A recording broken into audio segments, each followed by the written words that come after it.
Well, welcome to Wyoming. So, yeah, this is the least populated state in America, about 500,000 people. But maybe you can read that sign there. What it makes up for in lack of people is two great national parks, Yellowstone and Grand Teton. And even out here just on the border, you've got beautiful scenery. Right now I have the Beartooth Mountains on my right, and these are some hills here. So yeah, should be a good ride. It's Sunday, August 7th, September 7th. So it's one of my last weekends before I get on my busy awards block, and yeah, I wanted to make the most out of this weekend. So let's go see Yellowstone together. They passed an ordinance in the town. They said we'd have to tear it down. That little old shack out back's so dear to me. Though the health department said its day was over and dead, it will stand forever in my memory. Don't let them tear that little brown building. Let them tear that precious building down. Almost touching me. It doesn't look half hard. And love was wrapped around us as we put on our winter clothes, walking to the Calvary Mall as the running turned. Well, it's a cloudy day, but I don't think it makes the scenery any less incredible. You can see the Beartooth Mountains over there on the right. I'm going to pass through them as I get deeper into the state of Wyoming. And this radio station you guys can hear in the background, it's AM 790. It's my favorite radio station in Montana. And they have this thing called Classic Country Sundays. So basically you can text or call the radio station with a country song that you like, and they'll play it. So I texted them a song, America by Waylon Jennings, and we'll see if they play it during this ride. But just look at these majestic mountains. It's incredible. As someone who grew up in the Midwest where everything's flat and like the highest point is basically a hill, I think I'm easily impressed, but still.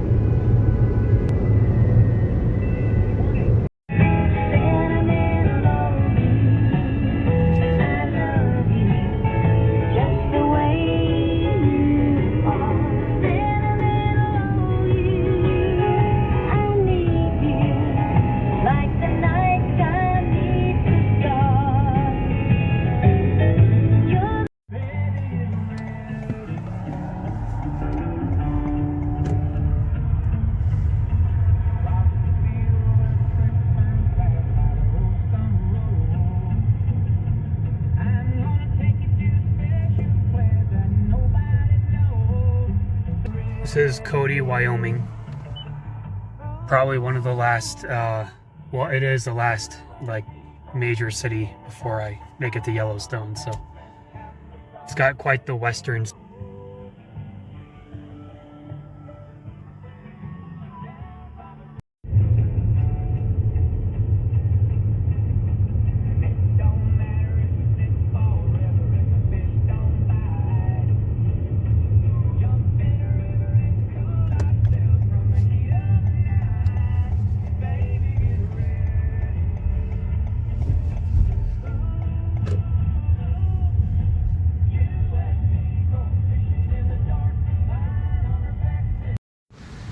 Take a look at this. It's my favorite animal, the gray wolf.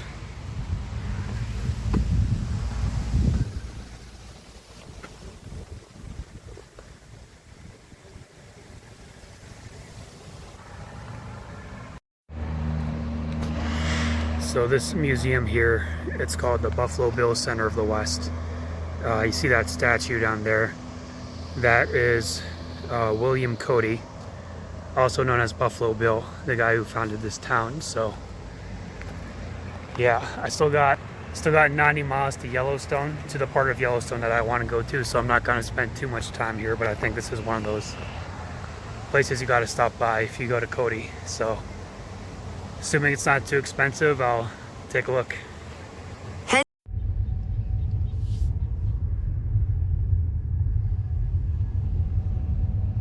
Seemed like a cool museum, like very quintessential America. Take the next right onto 8th Street. But that being said, it was $23 for admission. Continue for 77 miles. So I'm already gonna pay to get into Yellowstone today, and I'm gonna pay for lunch. So maybe some other day for the Buffalo Bill Museum of the West. So let's hit the road and head out to Yellowstone.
Quite the engineering feat to make these kinds of roads through tunnels.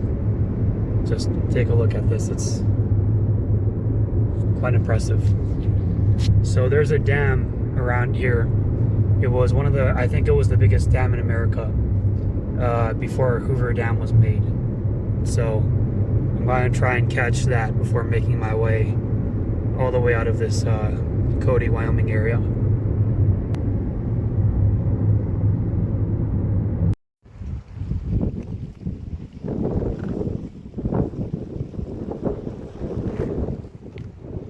Landscape is incredible.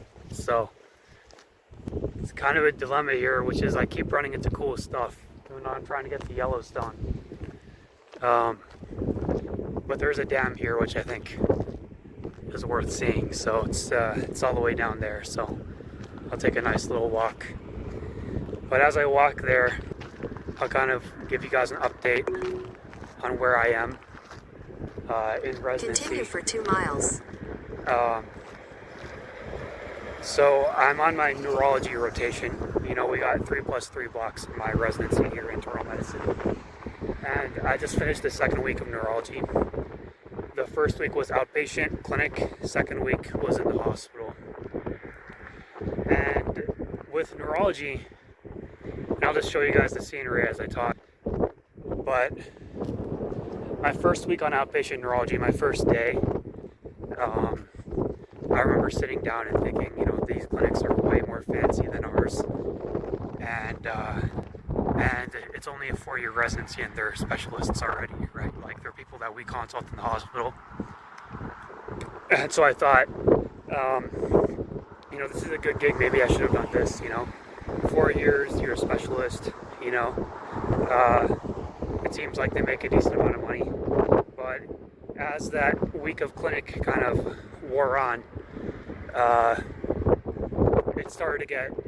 started to remember why I didn't like neurology, which is that the patients are usually pretty nice, maybe even nicer than internal medicine patients, but their conditions are just, you know, depressing, you know, Parkinson's, migraines. I had one patient with trigeminal neuralgia who just you know, broke down crying in clinic because she said she needed surgery because the reason she had trigeminal neuralgia is because there's a vessel in her head, which is like, you know, keeps throbbing on her vein, on her nerve. But she said the surgery is $20,000, you know, and so she kind of cried because nothing else was working for her. So anyways, that's kind of why I didn't do neurology, and but it's a good experience because we definitely get neurology patients as well in internal medicine. But my hospitalist rotation, my neuro hospitalist rotation has been pretty good. It's pretty straightforward, you know, stuff that I'm used to already. Strokes, you know, how to work up stroke, you know, hemorrhagic versus ischemic, stuff like that, you know, going to the CT scan. If you don't see any bleeding on the CT scan, then you have the discussion with the patients on whether or not to start clot busters. So it's very classic medicine and I'm enjoying it a lot. But to be honest with you guys, on weekends I prefer not to think about medicine. Even though I have to because of step 3 and stuff. I'll complain about that a little bit later. But all right, I'm gonna walk towards that dam a little bit faster and show you guys when I get there. All right, I made it to the dam. So this is one side of the dam. It's not that impressive, right? It just looks like a bridge. But I'll show you guys the other side. Holy crap, right? It's amazing.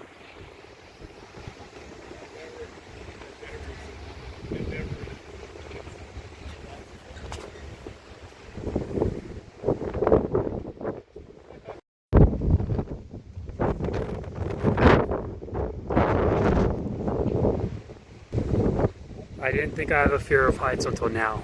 I mean, this is incredible.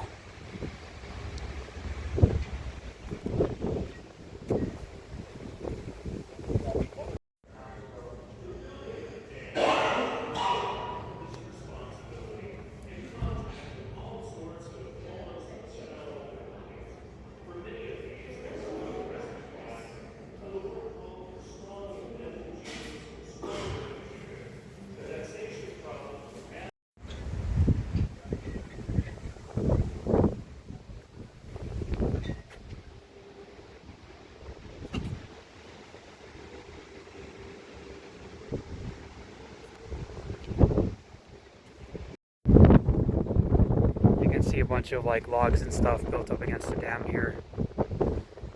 Head, then make a U-turn. It's really incredible that, you know, I was in the museum back there, so I heard a little bit about it, and they built this thing in like the early 20th century, so it's really incredible. So I got some postcards from the museum, because ever since I've come up here to you know, Montana, I wanted to, you know, reach out to some of the professors.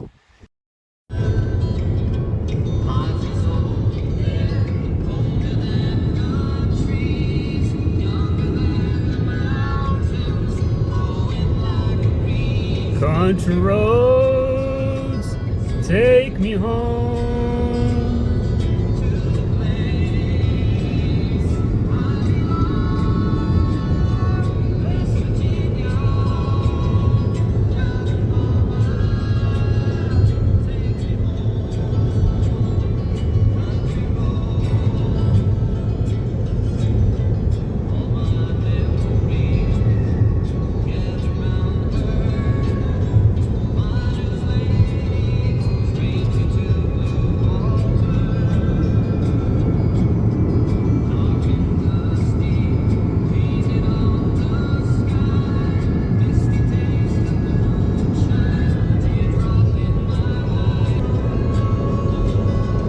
Take me home to the place I belong, West Virginia. Take me home, country roads.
I knew we'd never meet again. Love is like only memories remain. This artist, he's called Willie Nelson. He's basically like, if you think about classic country music, this is the guy, Willie Nelson. And he's 99 years old, or in his 90s. I'm not sure exactly how old, but I think one of the regrets I'm going to have in my life, no, this shouldn't. Look at that stream. There's a police here. But anyways, one of the regrets I'll have in my life is he came to the town where I did college in, and when he was like in his 90s, so a few years ago, and I didn't go because I was studying for step 2 at the time. So but yeah, I better be careful because the speed limit just went down to 50.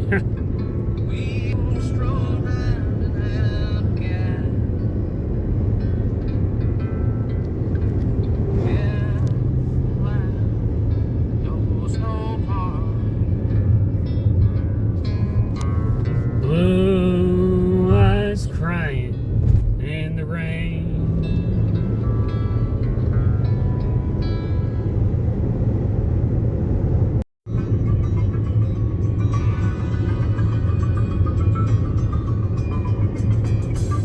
I was a highwayman.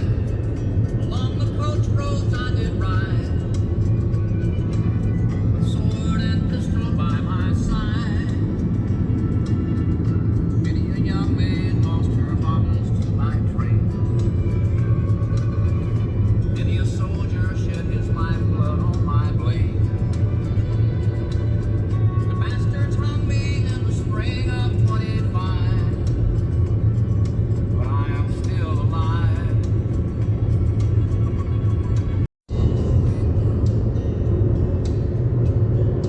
Tell me about the good old days. Sometimes it feels like this world's gone crazy.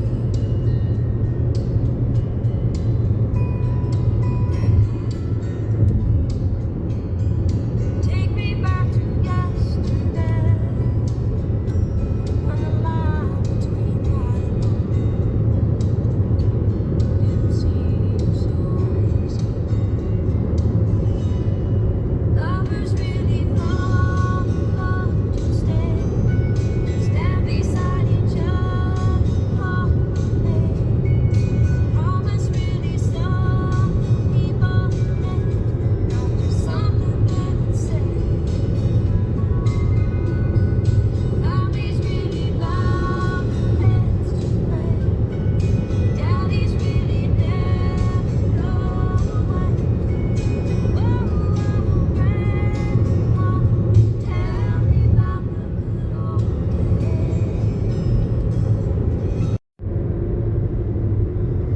Well, my windshield's got a bunch of bug juice on it, so it's not the best view, but it's still incredible.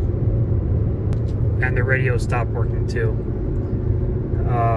But I'll take this moment to kind of talk about something else that's been on my mind, which is step 3. So, USMLE step 3, we're supposed to take it in the first year of residency. And the reason it's annoying if we take it later, in fact, it's annoying right now that I haven't taken it yet, even though I'm only, in September, like the, 3rd month of residency or whatever, is because when we're in clinic, and I have continuity clinic pretty frequently, we can't prescribe any like scheduled drugs like opioids without consulting and attending. And then, it's annoying for the attending because the attending has to, put in orders for somebody else, and they're not going to do that unless they do a thorough review themselves, right?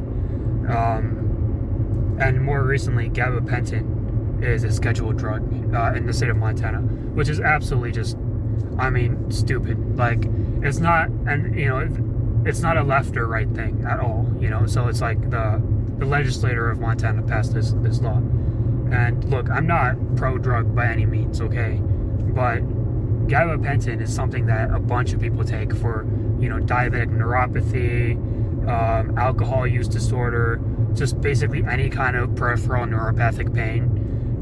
But anyways, you know, they for whatever reason, the people in the legislature who aren't even doctors decided to make that scheduled. So now every single time a patient sends me a message through their health portal, you know, I have to, you know, dig through their chart and make sure they're on it for the right reason, which is fine. You know, I do that for everybody. But then I also have to bother the attending physician. You know, I have to be like, hey, you know, doctor, whatever, is it okay if I run this by you? And the attendings themselves are just so annoyed by this because there's so many residences coming up to them asking them to review their, you know, gabapentin prescription for the patients, you know, because they're not allowed to prescribe that anymore. But anyways, gabapentin rant's over. So step 3, you know, you have to take it because of that reason, you know, and also it's just required, you know, before residency you need to take it. But I just hate this exam so much, you know, and it's, the whole exam's a scam, and it's stupid, and there's really no reason for us to be taking it, like, because all the stuff on step 3 we already got tested on it in step 2, so the exam is absolutely idiotic. And, you know, I'm an internal medicine resident. I'm not gonna be a pediatrician or an OB-GYN or whatever. And I'm not disrespecting those fields of medicine. And I'm not saying I don't enjoy learning about it, because I do. I love the idea of learning about, you know, everything. You know, when I'm not too busy. I like being a jack of all trades. But I'm actively being a worse internal medicine doctor by, you know, doing 20 to 40 UWorld questions a day for OB-GYN. Because instead of doing, you know, UWorld, you know, instead of studying OB-GYN, I could be actually reading up on my patients in clinic, or, you know, coming up next week, I could be trying to make sure I fully understand why they're coming. But instead, you know, I'm trying to make sure I keep up my knowledge for step 3. So, for example, and the stuff that they test on step 3 is just absolutely idiotic and stupid and useless. Like, for example, I'll just tell you one question I got yesterday, which was, it just enraged me. I got this question on, like, what kind of antibiotics you should use for somebody who is pregnant and has acute cystitis. So, like, acute, you know, bladder inflammation or bladder infection in pregnancy. And in real life, what would I do? You know, if there's some patient on internal medicine who has this problem and they're also pregnant, consult infectious disease. I don't know, get cultures. You know, but, you know, I definitely wouldn't, you know, I don't need to memorize a list of, you know, this is what's okay. You know, it's just, there's only so much, you know, space in the brain, you know. So I did make a flashcard on it because it's going to be on the exam. Cefpodoxime, phosphomycin, and amoxicillin clavulanate. That's what you need to give to, you know, pregnant women with acute cystitis. I mean, why do I know that? Why do I need to know that? I mean, it's just, you know, yeah. Step 3 is a scam, the whole thing. And something else, you know, my paycheck is like $1,900 a month. I mean, $1,900 every 2 weeks. And I put pretty much all of that into my student loans. I try to, you know, except for, you know, I don't know, gas money or food money and stuff. But step 3 exam, it's going to cost pretty much a whole paycheck, you know, paying for everything that's been needed for it. So anyways, that's my step 3 experience so far. It's frustrating. And I think I'll probably take it in the spring, hopefully not later than that, even though a lot of people do take it later than that. So, yeah.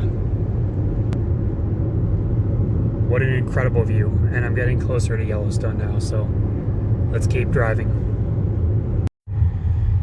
All right, welcome to Yellowstone. Let's pay our fee and get in there.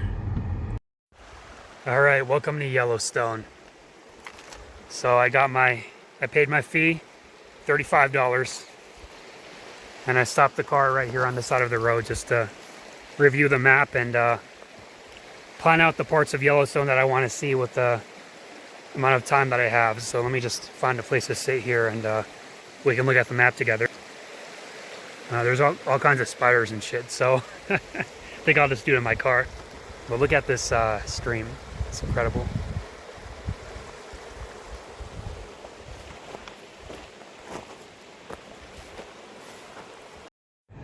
All right, let's take a look at this paperwork here.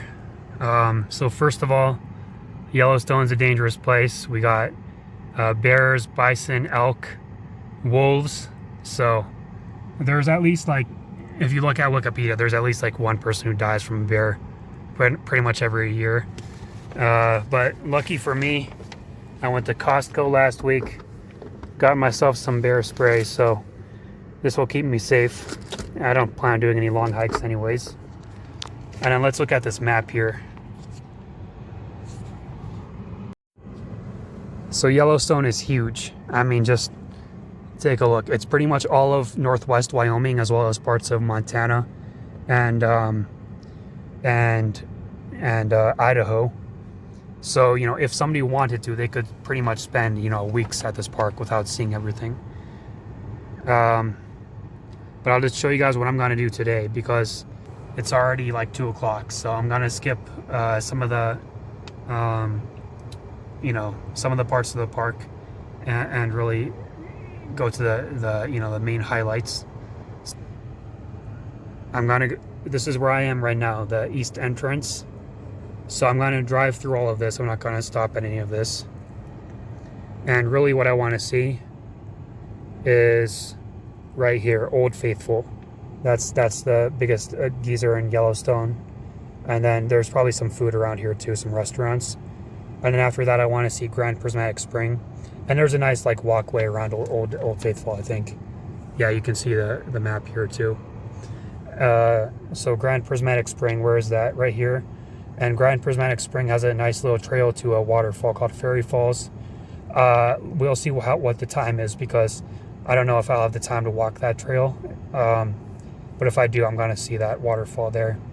And then I might stop at some of these other geysers too along the way. But the other major thing I want to see before I head out of here is Mammoth Hot Springs, which is right on the border of Montana, right here, Mammoth Hot Springs. And then I'm going to go back up to Bozeman and then back on home. So let's go see Yellowstone.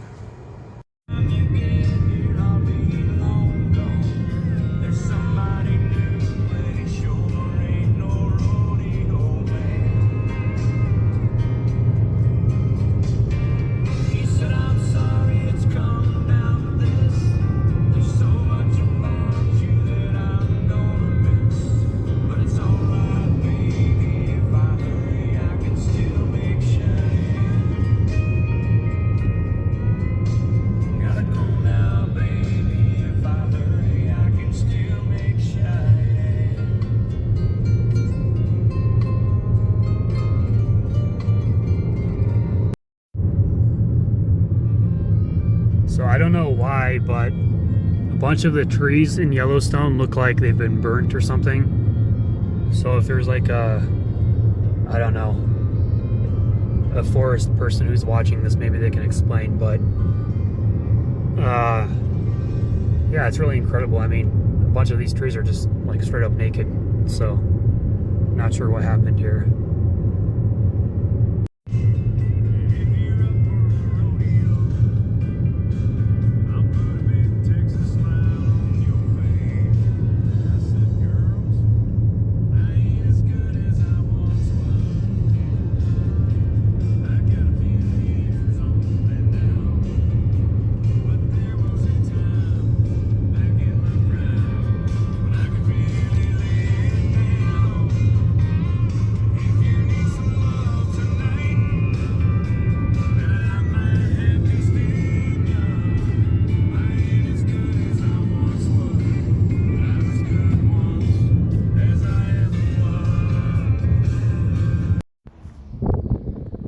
Got some big birds here in Yellowstone, but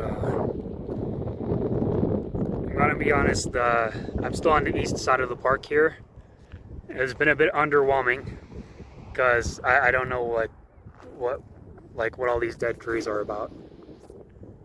But Yellowstone is a place I've always wanted to come and see, so still get to be here. And you can see right down there, that's the major lake in the middle of Yellowstone.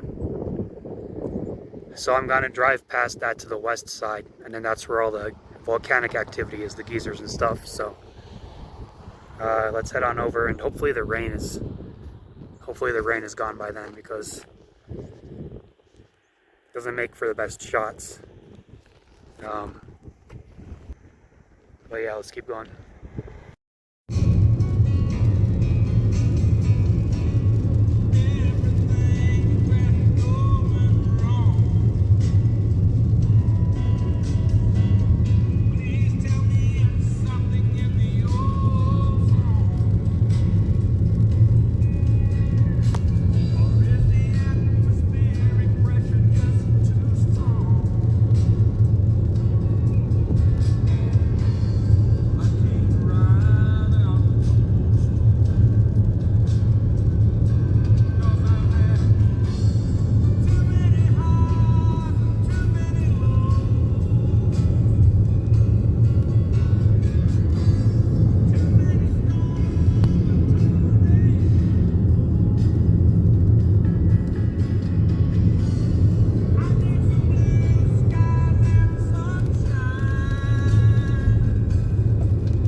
Well, the weather might be underwhelming, but that doesn't make this lake any less underwhelming. It's incredible that we have such a huge body of water in the middle of America, in Wyoming. So let me just feel the water here. It's really cold, but it's incredible. Just look how big it is.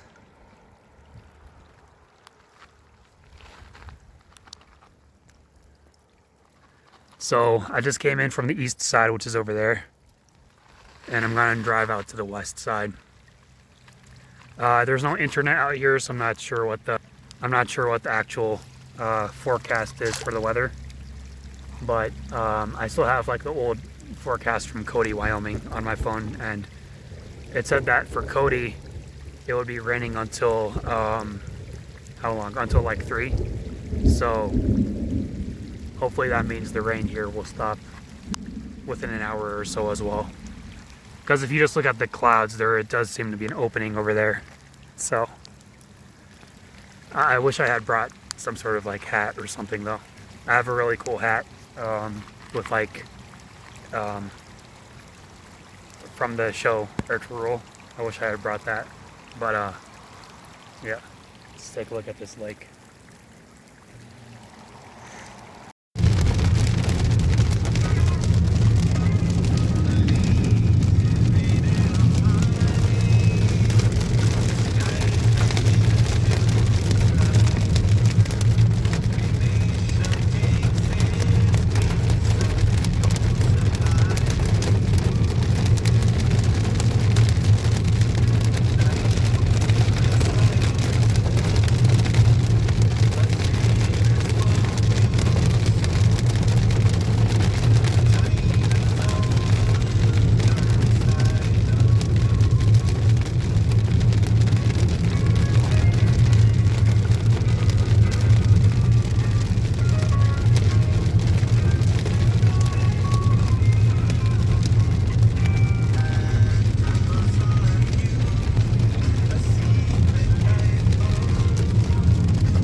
got quite the weather systems out here in Yellowstone. So it went from being rainy to really sunny and warm. So got myself some ice cream from the Yellowstone General Store.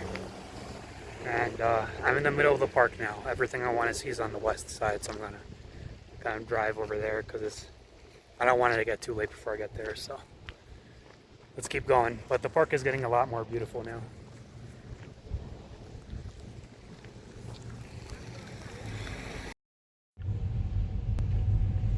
This river is called the Yellowstone River. It's very properly named. And cool thing about it is it goes up all the way to Montana, to Billings, to the Rim Rocks. So yeah, it's quite the impressive river.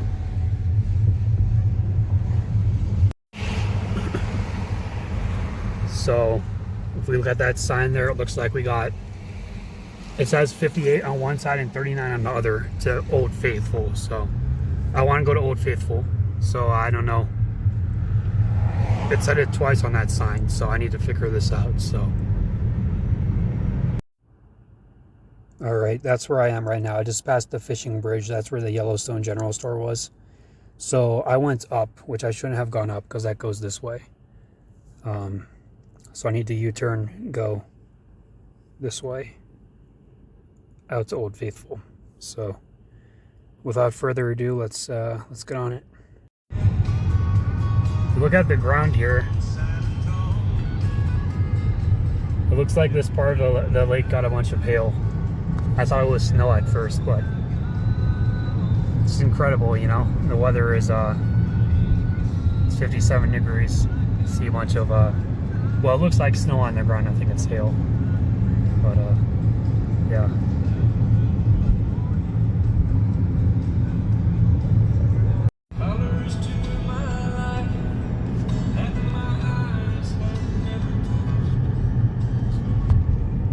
Something that makes me like a little bit irrationally like annoyed is people who just like they 100% either need to follow the speed limit or even go slower than the speed limit.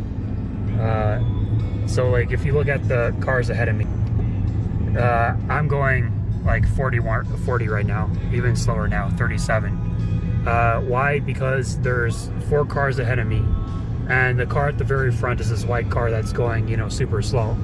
So because of this guy, you know, and this one-way road, everybody has to suffer. So I don't know, you know, just, you know, don't be that guy if you can help it, you know.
So these one-way roads are like frustrating beyond, like, they're really frustrating. I mean, because like Old Faithful, the place I'm trying to get to in Yellowstone right now, it's basically 10 miles away, but it's gonna take me forever to get there because I'm only driving like 45 miles an hour, you know, because the people ahead of me are basically, you know, they're trying to make sure they drive the speed limit, which is fine, but I don't know, it's a little frustrating, you know? So I don't know, I just wish the roads were a little bit widened, which does that defeat the purpose of it being a national park? I don't know. I mean, if you have this many visitors, you should have bigger roads. It's just, it is what it is. So, yeah.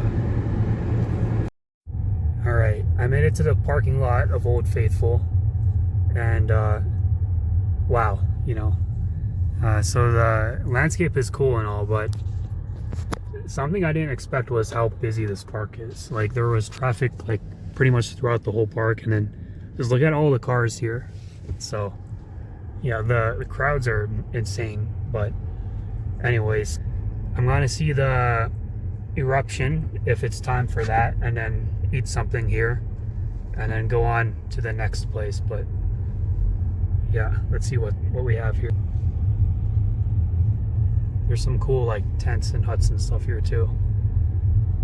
I think a lot of people, you know, I mean most people, they spend multiple days at Yellowstone, so yeah. See if I can find some parking. All right, we got the Old Faithful Visitor Education Center. I think Old Faithful is probably behind that. Just look how busy this place is. I mean, and then the license plates too. There's people from like all over the place. I mean, Tennessee, I saw Minnesota, I saw Florida. I mean, this place, Yellowstone, really is like one of the biggest attractions in the United States of America. So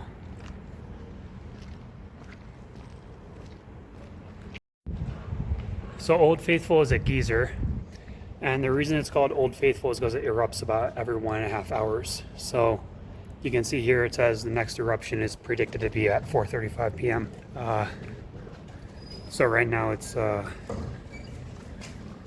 almost 4, so I got half an hour.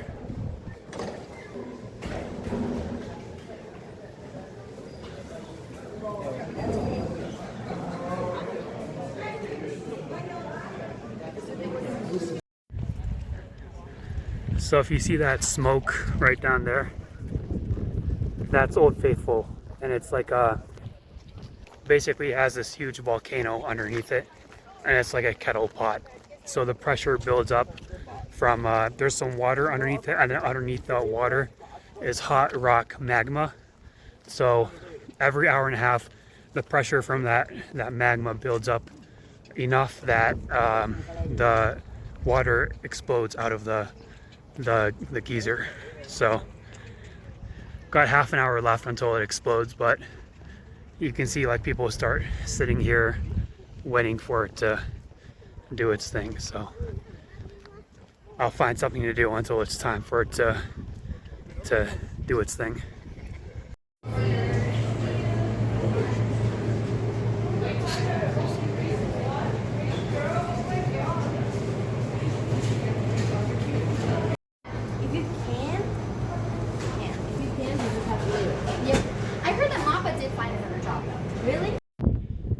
We got like 15 minutes to eruption. Got myself some falafel, some water, and yeah, that was a cool restaurant. Back there, one of the people who worked there was Turkish, so that was kind of cool, you know, to see in Montana. But yeah, what a nice view. So I'm gonna go find a place to sit and watch the eruption.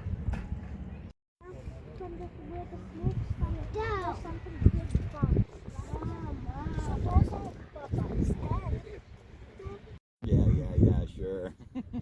Don't worry, we always like a good cleanup crew, so we know you'll be extra late.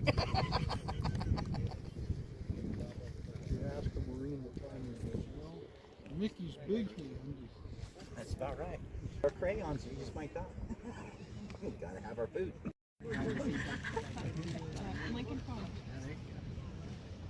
Hey.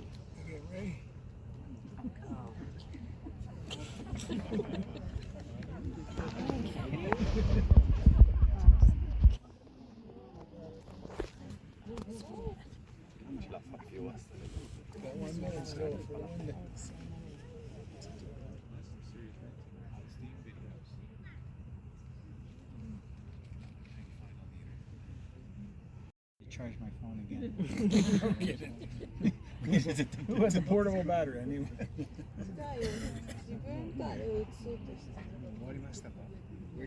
It's a lot of waiting.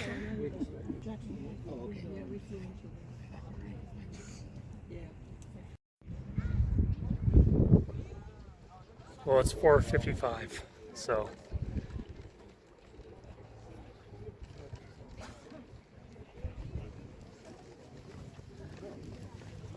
it was supposed to go off 20 minutes ago. You can see the desperate crowds. If it doesn't go off by 5, I'm gonna head out.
Well, it wasn't as faithful as I thought it would be. It was supposed to go off at 4:35.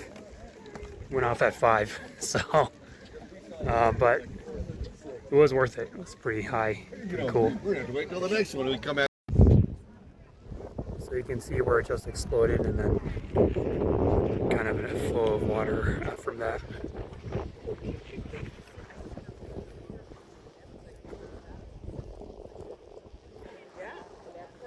Anyways, I better go beat the crowds. Alright, so I'm back in my car, and the mission to explore Yellowstone in one day continues. And that determines. This is where I'm at right now, Old Faithful Geyser. And then the next place I want to see is Mammoth something. Somewhere here. Oh, Grand Prismatic. I mean, this one here, Grand Prismatic Spring. This place is cool too. And then I was thinking about hiking to Fairy Falls, but it's like a 1.5 mile hike, and it's already 5:08. So I don't know if it's realistic or not, but I'll see. Because after this, I want to go see. I want to make sure I can see. Maybe this North Geyser Basin. But I definitely want to make it back in time for Mammoth Hot Springs, which is right on the exit of the park. So, all right, let's keep going.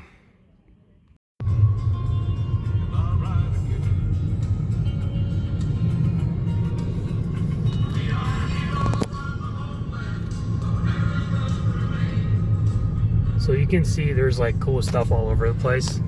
Like over there, there's a bunch of geysers too,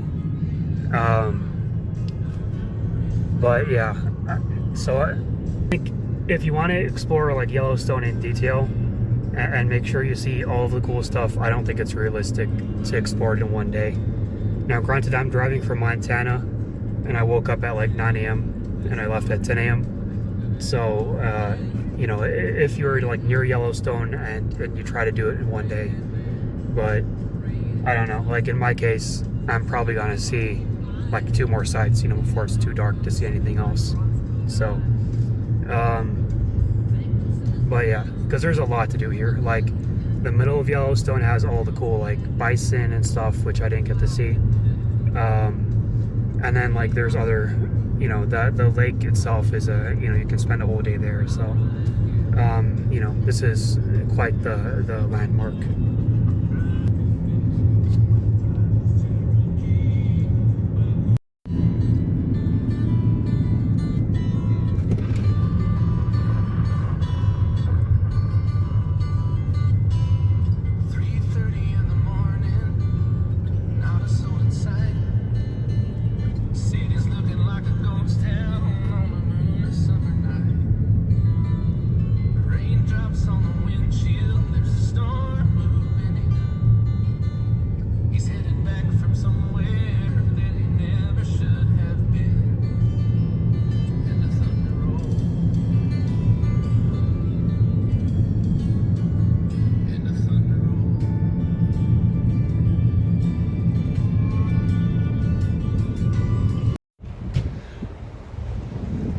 Well, I made it here to Grand Prismatic Spring. There's a little walk over there to the spring. It's a bunch of hot springs. I'm just gonna walk down to this river though, because it's kind of cool. But the weather at Yellowstone is like pretty annoying because I'm cold again. You know, I got a jacket. You know, now it's like 50 something. Faithful was 70 and sunny, so I don't know. It's just, I don't know what's going on. This is the river. It's actually warm. I think it's because it's getting heated up by the springs down there. You get that flow.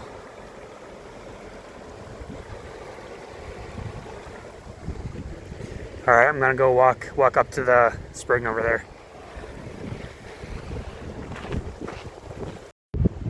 Here's some info on the Midway Geyser Basin. You can see Grand Prismatic Spring is the big one, and then these are all the little pools. And I said the river was a lot warmer than I expected it to be, and this is why. Because all the hot springs are pouring into it, so it's pretty cool.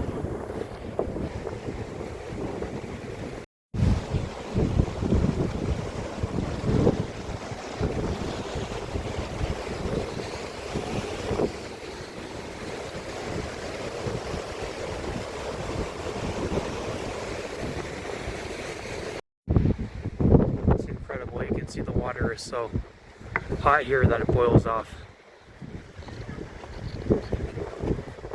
and then it flows down into that river.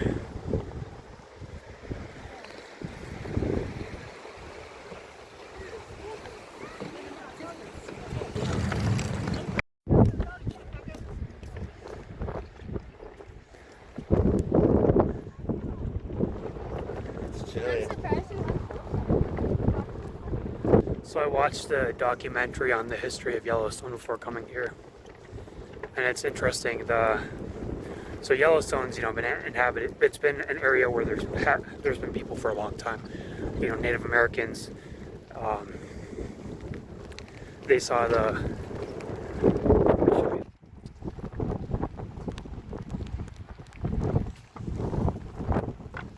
but Native Americans were here. And they collected the type of rock here called obsidian, which is kind of like a glass rock. And you can see that there was obsidian all the way in like the Ohio country. And that's because, you know, Native Americans had a pretty vast trading network before the Europeans arrived here. But the funny story I heard was that one of the first European explorers of this area, wow, you can really feel the warmth on your skin here. But one of the first European explorers of this area was a guy named, I forgot his name. Coulter, I think, something like that. But, you know, he was saying stuff like, oh, even though it's snowy, like, you can feel the warmth underneath you and stuff. And, like, you can see things, like, burning in these hot puddles. And nobody believed him. They thought he was just saying a bunch of crap about his adventures. So they nicknamed Yellowstone Coulter's Hell. I think his name was Coulter, something like that. But then Lewis and Clark came and saw this place, and they saw that it was indeed quite a unique landscape. So, because the reason these, and I'm not a geologist, but my understanding is the reason these hot, springs exist is because Yellowstone is a super volcano.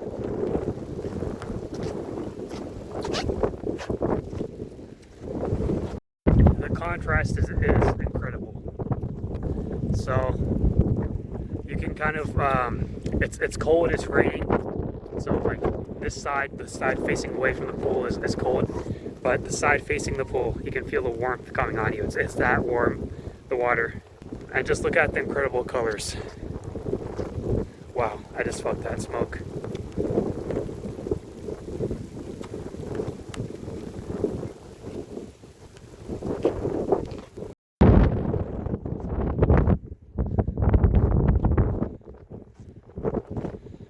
I don't know why they don't have barriers here, because there's stories of people, getting burnt up in Yellowstone. You can see the water.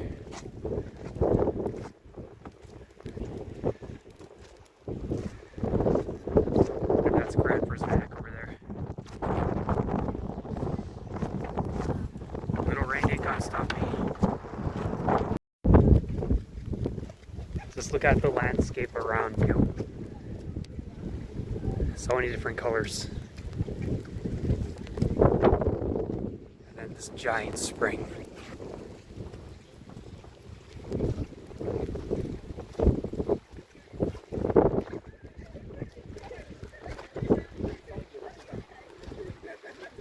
Grand Prismatic Spring.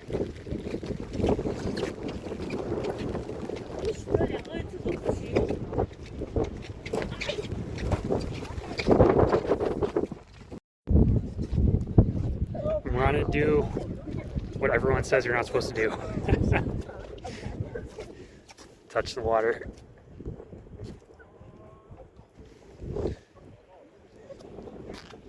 It's not that hot, but I think it's because there's a bunch of rain. I definitely wouldn't touch any of that.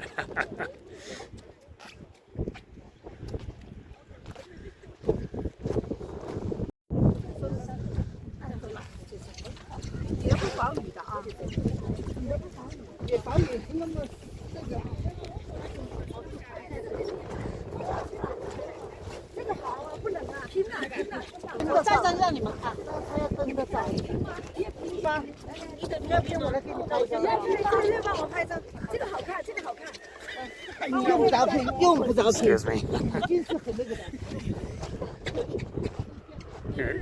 It's incredible, in one day I've basically seen desert, mountains, lakes, geysers, and then whatever this is, hot springs. So this is like probably one of the most, Wyoming, Montana, Idaho, tri-state area. It's by far one of the richest areas in terms of geography in the world. I mean, it's not Iceland or anything, but it's still incredible.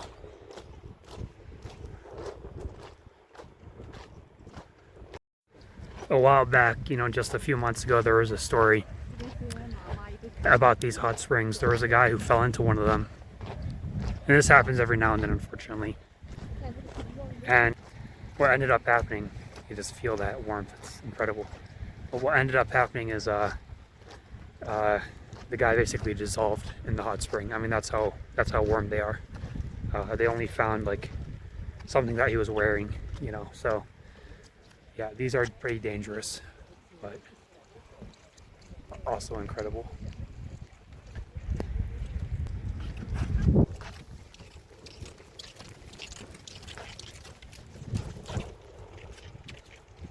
The warmth on the skin feels really good in this weather.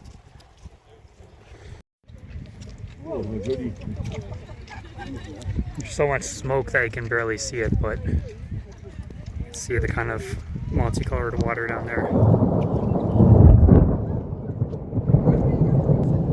Feel alive.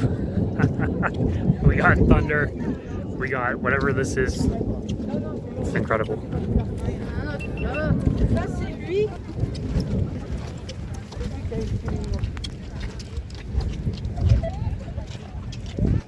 This really is a international landmark.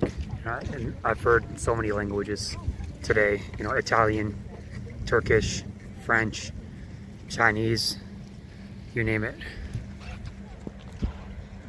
It's really lucky to be here. It happens for a reason.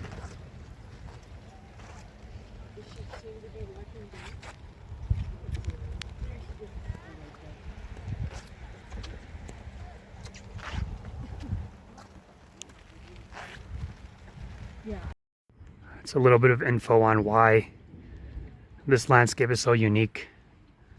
It's a mix of microbes that are dead now, but they changed the color of the landscape, padded with rock.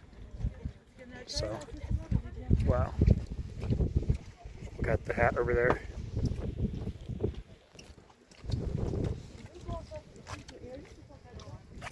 You hear that? Those people are speaking French.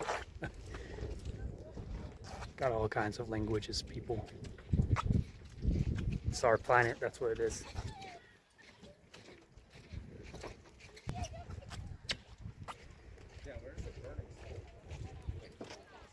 I can honestly just stand here forever. I mean, you guys have to see this. I can't describe it. It's not just the visual of it, but just the feeling of the steam on you. Contrasted with the cold weather. It's incredible.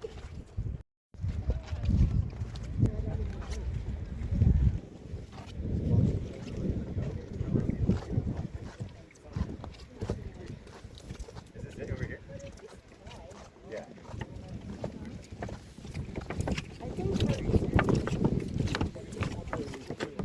I think every American should really try to see this place once in their life.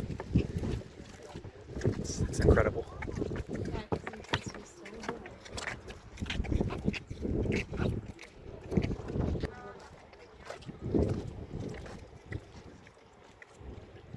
It's foggy enough that I gotta take my glasses off.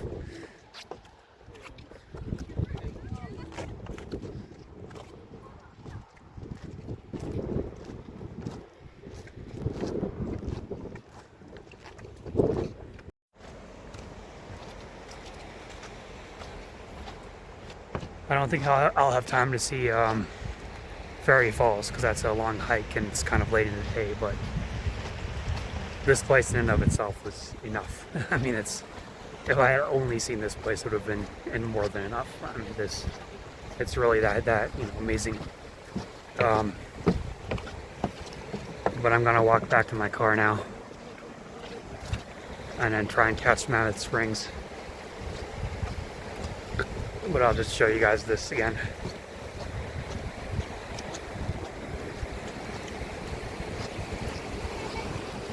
This flow of the, water from the hot springs into the colder river water. Just wow.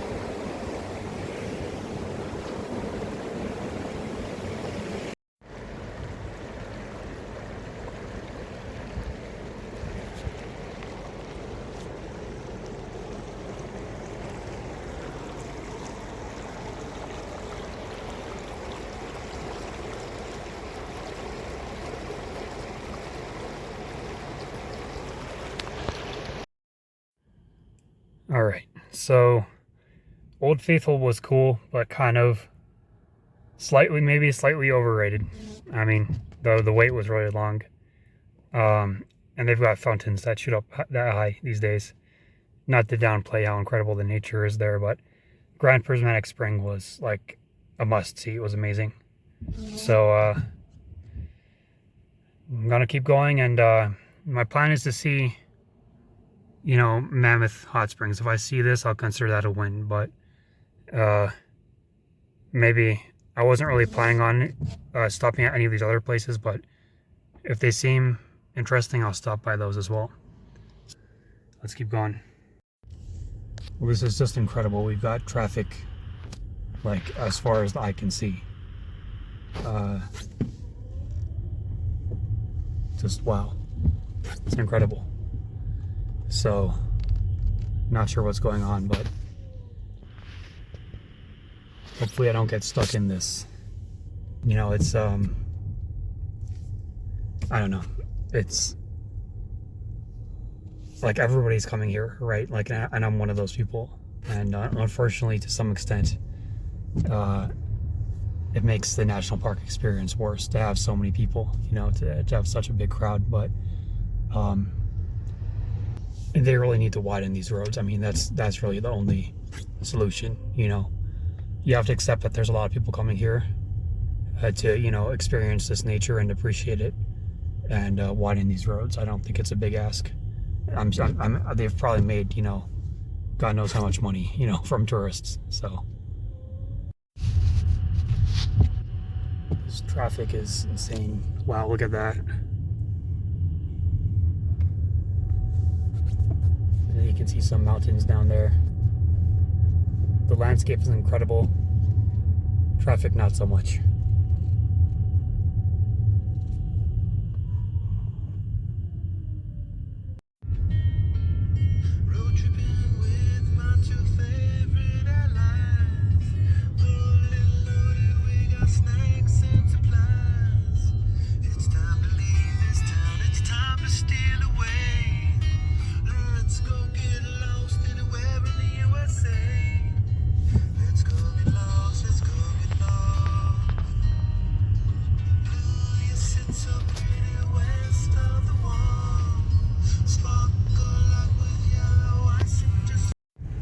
If I zoom in down there, I think those are bison.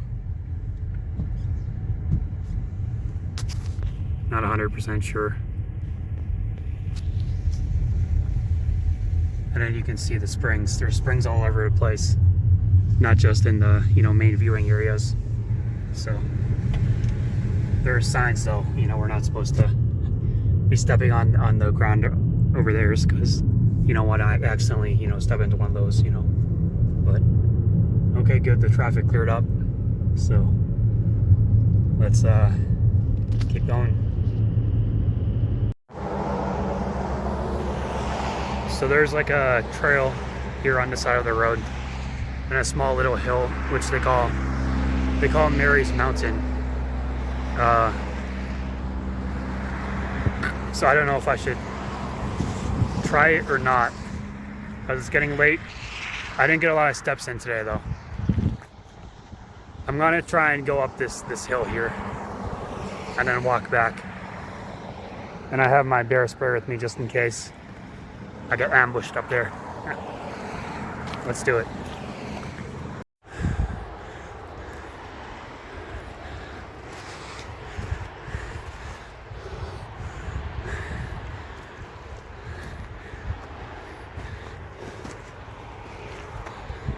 All right, I think those are enough steps.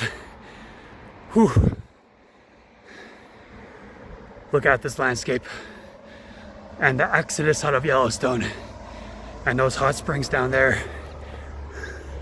This incredible hill, some old trees. This is awesome. And you know, if somebody, like I said before, somebody can spend days, weeks in this park, you know, just exploring random areas like this hill. So I'm not gonna go to the top because it's 6:30 out and I want to make it back to Mammoth on time, but I got a good workout in, so let's head back to the car.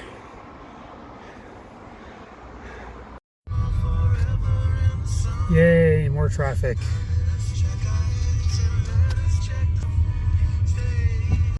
I keep getting sidetracked. I was wondering why everybody on the side of the road stopped. But I'll show you. Some incredible wildlife down there.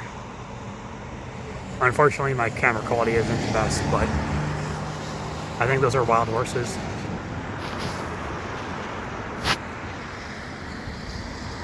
So that's cool.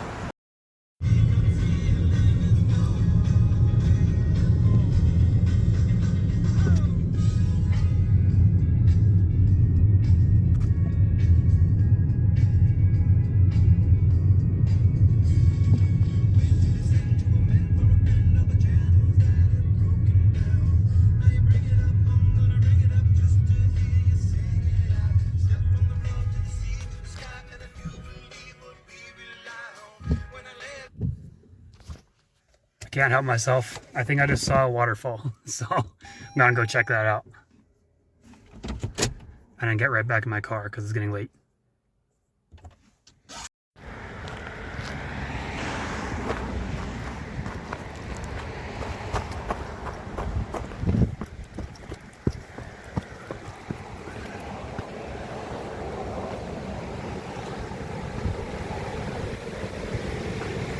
Well, it's not a waterfall, but it's the rapids. Wow. It is quite incredible. Look at that.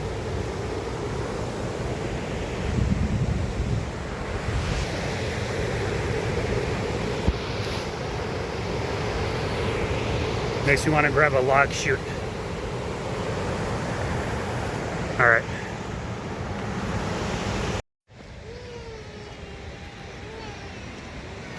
There's so much cool stuff in Yellowstone. If you look down here, there's an actual waterfall. So right now we're at the top part of it. And if we keep walking down, you'll see the actual waterfall.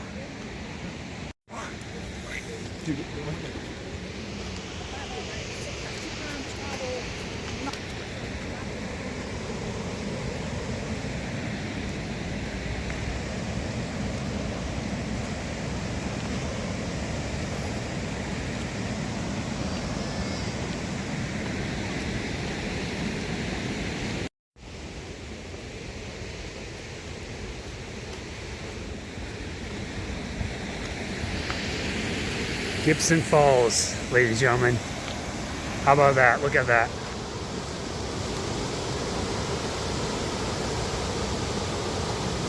That's awesome.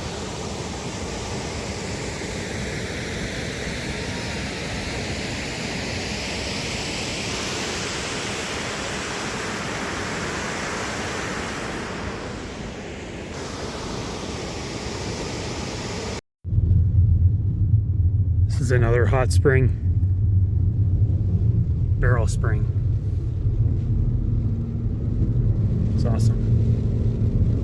So luckily the traffic has died down, so hopefully it's 7:07 right now.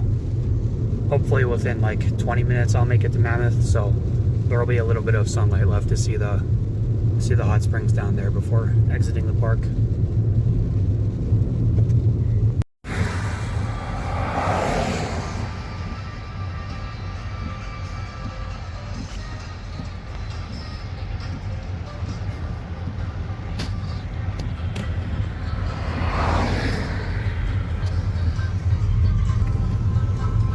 Those animals are called bison or buffalo, and the reason they're such a cool thing to see in Yellowstone is because America used to be full of those animals, buffalo, but in part because of overhunting, both from Native Americans and from settlers, most of the bison got killed.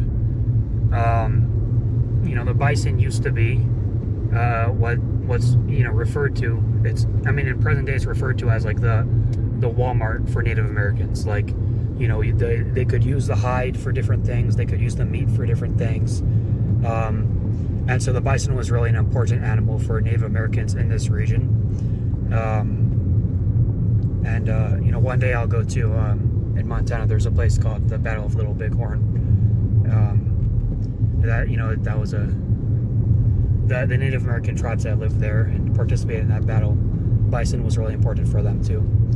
But anyways, most of the bison died out, and so the ones that are, still preserved, protected, like here in Yellowstone, parts of North Dakota, it's really cool to see them because it's like, you know, that is the American experience, and you'll see like the buffalo as a symbol on different things, like, I don't know, nickels, but you know, or like back in Wyoming, you know, as we saw the Buffalo Bill Museum. So I don't know, it's really cool to see bison, you know, in the 21st century. So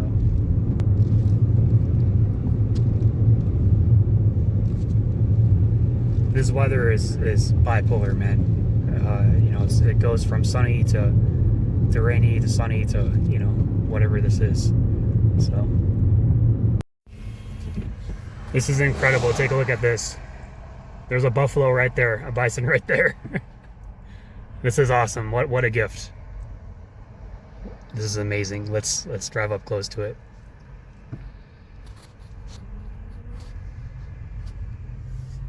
Would you look at it? Wow. That's awesome. That was awesome. Okay. What an amazing gift. What an amazing gift from God and from nature. That was amazing. All right, let's keep going.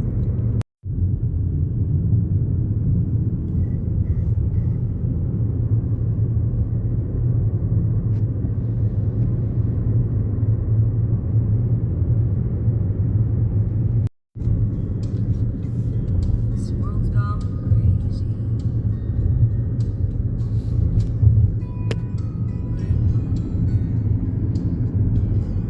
Take me back to yesterday, when the line between right and wrong didn't seem so easy. And Grandpa, let's wander back into past,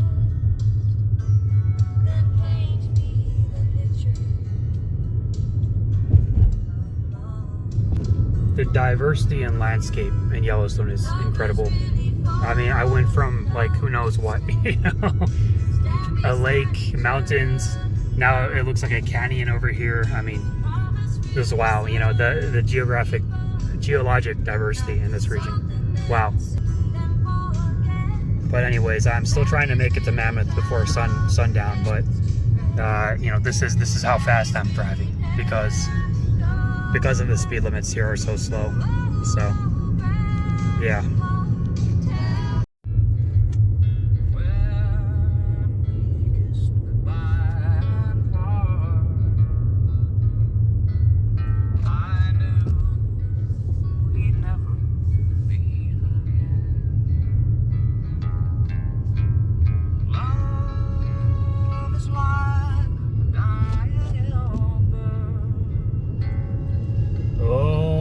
Only memories remain.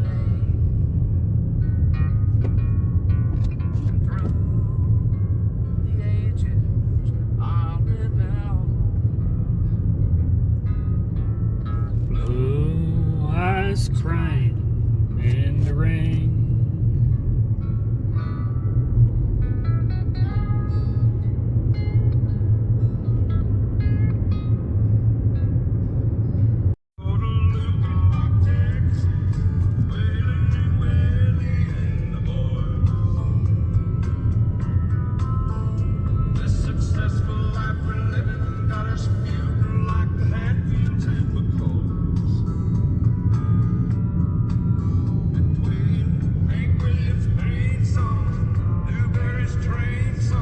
Blue eyes crying in the rain.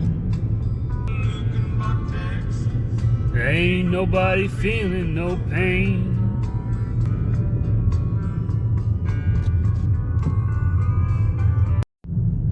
Guys, these speed limits are just straight up enraging. Like, I'm not gonna lie. Like, I'm sure there's good reasons for it and stuff, but like, you got, like, then, you know, the people who make these speed limits need to do what they need to do to, like, you know, make a higher speed limit acceptable, okay? Because like Mammoth Hot Springs, yeah, I think you can start seeing some parts of it here, but you know, the place I want to go to, it's really not that far from the last place I was at, but it's taken me like so long to get there. Why? Because because of the speed limit, you know, driving 35 miles an hour.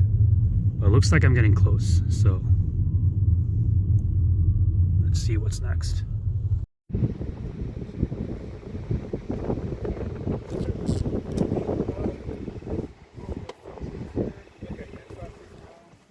I'm gonna ask the ranger like what the best place is to view on Mammoth Hot Springs, because I don't really know. Okay, so the park ranger was super nice. He said there's a boardwalk up to the Mammoth Hot Springs and a couple parking lots. So let's do that. And hopefully I'll make it, you know, right before right before the sun sets. So all right. Yeah, okay. See, it seems like there's some stuff here. Nice. Okay. Okay, so there's a bunch of stuff here with the Mammoth Hot Springs. And it's a long walk up to the top, but so I'm gonna run because it's 7:50 and I just want to see it and head right back. So right now I'm at the bottom. I'll see you at the top. So you can start to see some water flow from the hot springs. We still got a ways to go to the top. Whew. But it looks a bit like Turkey, like Pamukkale. All right, I'm gonna get up to the top now. All right, so the boardwalk goes on for a while. With it being basically 8 o'clock, I won't go all the way to the end. But you do see some of the hot springs here.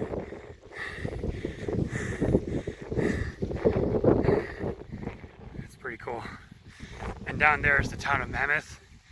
And further out is the state of Montana on the exit from Yellowstone. So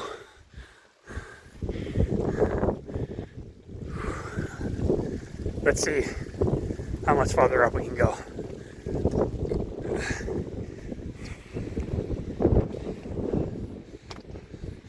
I wish I had read up more on this.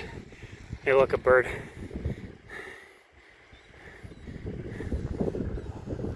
So I don't think these springs are as dangerous as the geysers, because otherwise what's a bird doing there, right? You can hear the springs up there and see some of the smoke.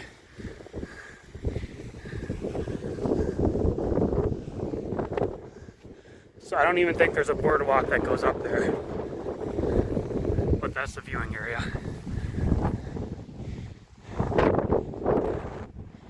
The serenity is unmatched.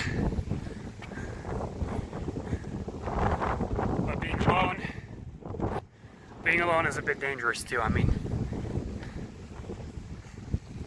look at this.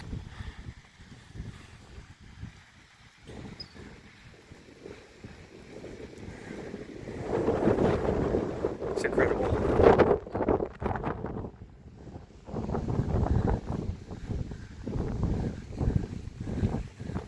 Somebody threw their hat in there. Or maybe it was the wind.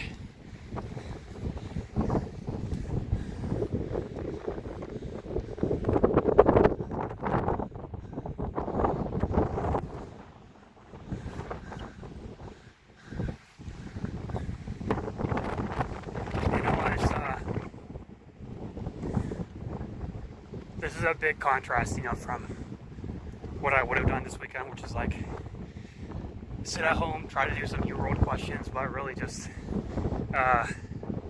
procrastinate, you know. This really helps my mood. I mean, it really does. I think the national parks, you know, America, just like any other country in the world, has its problems, but the landscape is unmatched, in part because the country is huge. But this area is incredible. So,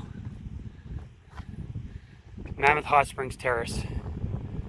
So I'm here, I can take a trail all the way up there, But I'm not gonna do that. It's past 8 p.m. There's no point doing that. I'm not bear sprays in the car. But look, there are some people out here though. That's good. Nice little viewing terrace here.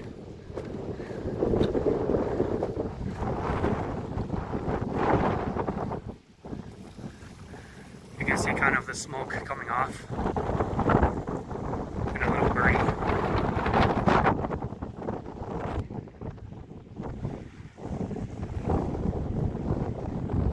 Alright, I'm gonna go up a little bit higher and then I'll head back. I asked the folks down there, I said, is it a long trail? And they said, don't go all the way to the end. Don't go all the way to the end, but it is worth getting up there. So I did some running. Let's get up there. New Blue Springs.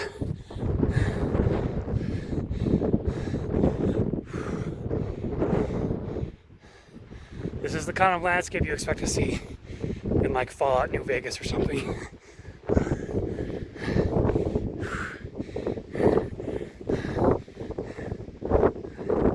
Let's get up to a better viewing point. And there you have it. Mammoth Hot Springs. You can see the really birds down there. I'm not going to walk all the way down there. That's at least like 15 minutes. Sun will be down by then. But this is cool. A little bit underwhelmed, I'll be honest. I'm a little bit after having seen Rant and Geyser. But still pretty damn cool. Alright. So yeah. This is the last spot, northwest edge of the Yellowstone, Montana. So I hope you guys enjoyed the park.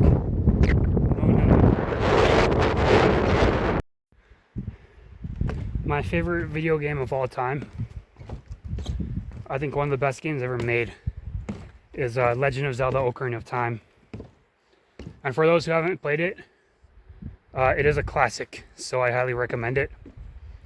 And basically you play as this like warrior, you know, with a sword in kind of a medieval fantasy realm, trying to save a princess, but it's got all kinds of aspects of like time travel, you know, what it's like to grow up, and this area reminds me of Ocarina of Time because of the serenity of it, you know, just the incredible diversity in landscapes, how even when the sun sets it's beautiful.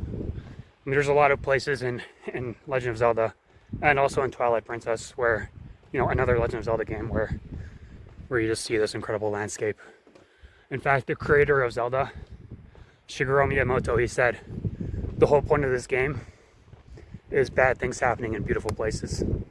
So, I don't know. I probably played too much video games as a kid, but that game was awesome. I think everybody should play it. And I think it's incredible that I get to see something like this, you know, in my life. So yeah, you know, when I'm at home, you know, in terms of my career right now, you know, I think things are going as well as I could reasonably expect them to be. I haven't, you know, pissed off any faculty. I get along with pretty much all the residents. God willing, I'll pass step 3. I mean, I am studying for it. So things are good with my career, but I have had a lot of, you know, anxiety, you know, recently about my future, you know. Well, I try not to talk too much when there's other people around. But, anyways, you know, I just, coming out to places like this really helps clear my mind. It really does. And, I trust God, you know, whatever happens, you know, it's, higher the soul, so may the best thing happen, inshallah.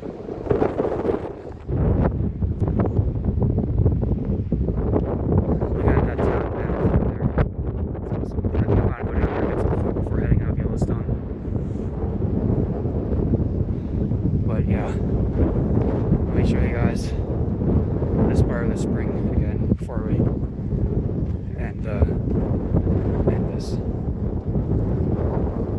This is incredible.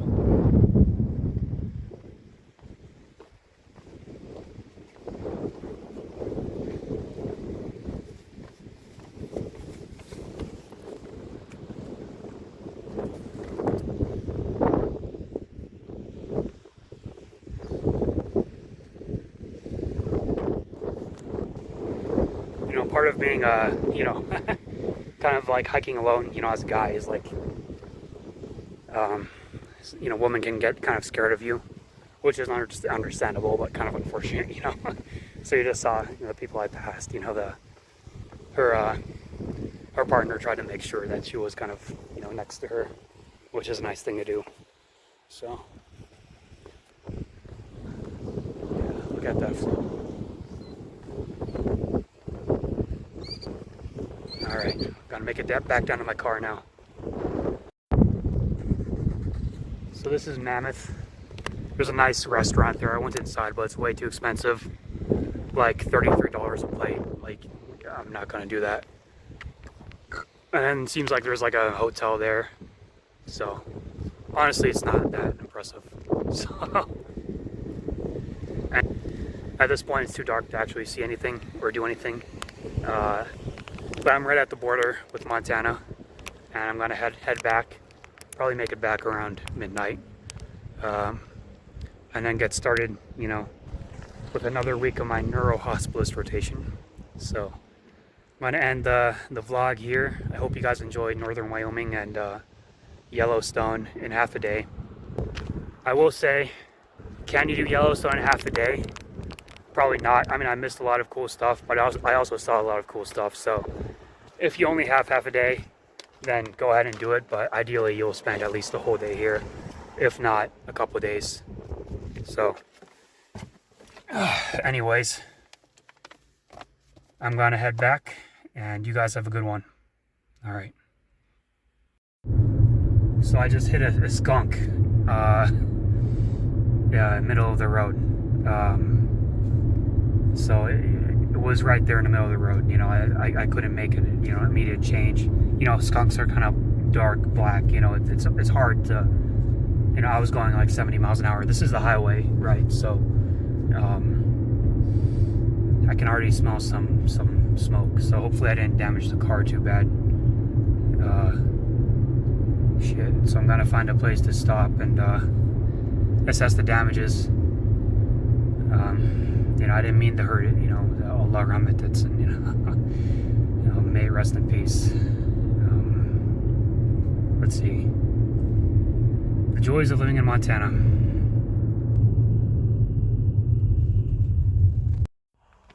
Let's assess the damages.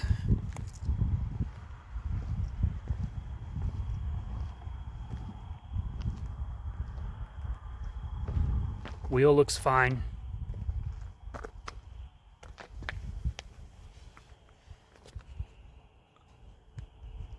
I don't see anything underneath the car.